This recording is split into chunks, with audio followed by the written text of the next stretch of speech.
What's up YouTube, Saf here on SuperSaf TV, and today we have the Sony Xperia XZ2 as well as the Sony Xperia XZ2 Compact, still a mouthful, here for an unboxing. Now you guys might remember a few weeks ago we actually had some early hands-on coverage with these devices, but now they are going to be retailing on the 5th of April, but this is SuperSaf TV, so we've got them in here early. Let's go ahead and get these unboxed. Right, so in terms of the boxes, this time we've actually got grey boxes. Previously we've had white boxes, at least for the XZ1s. We've got the Xperia logo here, and then we've got XZ2 as well as XZ2 Compact, Sony logo here at the bottom, kind of faded X logo in the back too. And then we've also got the logos on the right, left, as well as the bottom of the devices. I'm sure you guys are not too interested in the boxes themselves. Let's see what's inside. There we are. So as well as the devices, inside the boxes, we have a startup guide. We have a power adapter. Now this does support Qualcomm's Quick Charge 3.0, so you'll be getting some fast charging on both of these. And then we have a USB Type A to USB Type C cable, as well as a USB Type C to 3.5mm headphone jack converter. And that's because neither of these devices come with a 3.5mm headphone jack. And this is something that we're unfortunately seeing more and more of these days. Now, what comes inside the box might vary depending on your region, and I'm not sure if certain regions will come with headphones out of the box, so definitely check with your local retailers to see exactly what you're going to be getting. Right, now let's get to the devices, so we'll get rid of the plastic first.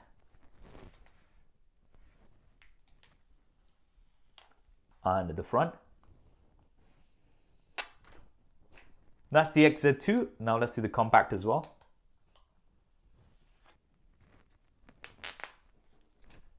So first things first, in terms of the design, this is actually the biggest update that we've had on the Xperia line since forever actually. All of the previous Xperia devices did look very similar, but this time we've got a very welcomed update.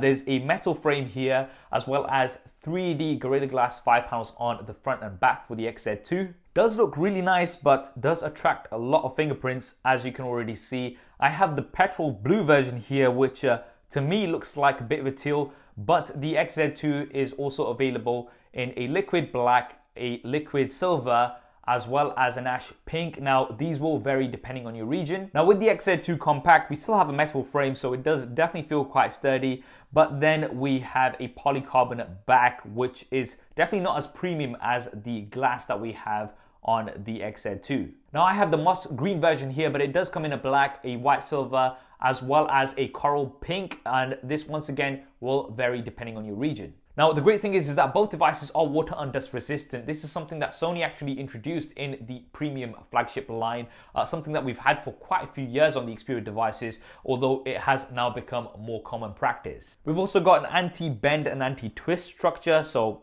these do feel really sturdy. Now let's take a look around the devices. Firstly, the displays, where we've got probably the biggest upgrade, and that is with the bezels. We've got much smaller bezels compared to previous years, and we now also have an 18:9 aspect ratio. Now if you do bring in the Sony Xperia XZ1 here for comparison, you can see that the bezels are definitely much smaller, 13% smaller compared to what we had last year. Both are LCD displays with HDR and a full HD plus resolution. Now we don't have Quad HD on either of these, and I do think, I've said this before, but I do think this is because Sony want to save that resolution hype for the XZ2 Premium, which is rumored to come out later this year, and that is likely to have a 4K display. In terms of the display sizes, we've got 5.7 inches on the XZ2, and on the XZ2 Compact we've got 5 inches, so quite a large screen for a compact device here. Now also at the front at the top, there is the front-facing camera. This is 5 megapixels with an f2.2 aperture, and this time it does support 3D Creator. If you guys remember,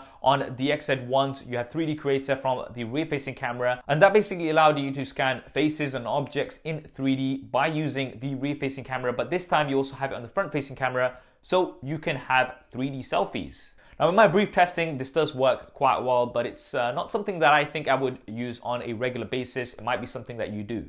Now we've still got stereo front firing speakers. This is something that Sony are quite big on when it comes to audio, and these are 20% louder compared to last year on the XZ1. You've got high-res audio with S4 surround sound, and this does make the media viewing experience really good, especially with those HDR displays. Now with the XZ2, you do get Sony's dynamic vibration system. This is something that you don't have on the XZ2 Compact. And this is basically like DualShock on the Sony controllers, where it's going to vibrate depending on what you're watching or what you're playing. I personally don't see myself using this too much. Possibly when I'm gaming or something, I might use it. But if you are somebody who's quite into that and likes that DualShock experience on the Sony controllers, it might be something that you're into. On the right hand side, there's a volume rocker at the top. There is the power button in the middle. You can double press this to launch the camera, but you have a dedicated camera button at the bottom. This is something that Sony does do. Definitely quite useful if you're into photography. And you can also launch the camera by pressing and holding this as well. Now on the left hand side, the XZ2 actually doesn't have anything. On the XZ2 Compact, you do have the SIM card tray here, and this has space for a micro SD card, so you can expand the storage on both of these by up to 400 gigabytes. The SIM card tray is on the top on the XZ2, and at the bottom, we just have that single USB Type-C connector with a mic. Once again, these devices do not come with a 3.5mm headphone jack. Now let's move on to the back where things get quite interesting. So firstly, we do have a fingerprint scanner here at the back. Now, previously this was on the side of the devices, which in my opinion was a bit of an awkward position. And I believe in certain markets, you didn't even have the fingerprint scanner. So it's nice that we do have one here at the back. Now the fingerprint scanner actually works really well and it's very quick, but I would say it's a little bit low and you will be hitting the camera on the XZ2 a few times for sure. That is because the camera is also quite low down compared to that on the XZ2 Compact. Right, now let's talk about the cameras. These are 19 megapixel motion eye cameras with an f2.0 aperture. Now there's some interesting things about these cameras. Firstly, both of them do support 4K HDR, and Sony have said that these are the world's first smartphones with 4K HDR video. And Sony have also co-developed a custom ISP, image signal processor, with Qualcomm for the 845, and this should really help with noise reduction as well as color and edge enhancement. Now, how these cameras compare to some of the other competitive devices out there, of course, we're gonna have to do some SuperSaf style camera comparisons, and definitely let me know in the comments and in the poll which device you'd like me to do a comparison with first, the iPhone 10, the Samsung Galaxy S9 Plus. Definitely let me know. Now we also have super slow-mo, 960 frames a second at Full HD 1080p. Other devices can do 720p. I believe the Sony devices are the only ones that can do 1080p at 960 frames a second. This is still a short burst, however, so you are going to have to press the button at the exact time, which is very, very difficult to do.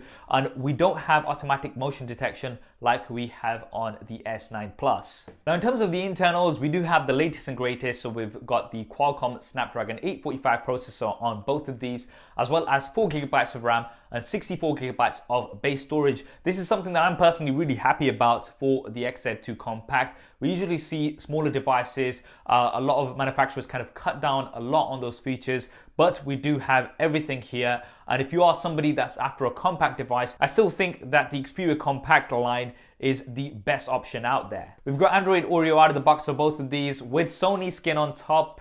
This is something that you're gonna have to get used to. It's not too bad. Now batteries, we have a 3180 mAh battery on the XZ2.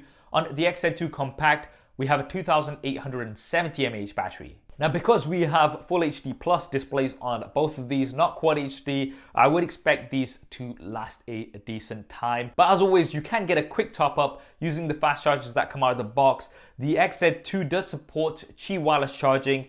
The XZ2 Compact does not. So there we have it, guys. That is the Sony Xperia XZ2 as well as the Sony Xperia XZ2 Compact. Definitely let me know in the comments below what you guys think of these and what videos you'd like me to cover with these going forward. In terms of my impressions, I'm very excited to test out a few different things, especially the cameras with the 4K HDR video. If you do want to see those videos first and you haven't already, then be sure to subscribe and switch on notifications. I hope you enjoyed this video and found it useful. If you did, then do hit that thumbs up button for me. Thanks for watching. This is Saf on SuperSaf TV, and I'll see you next time.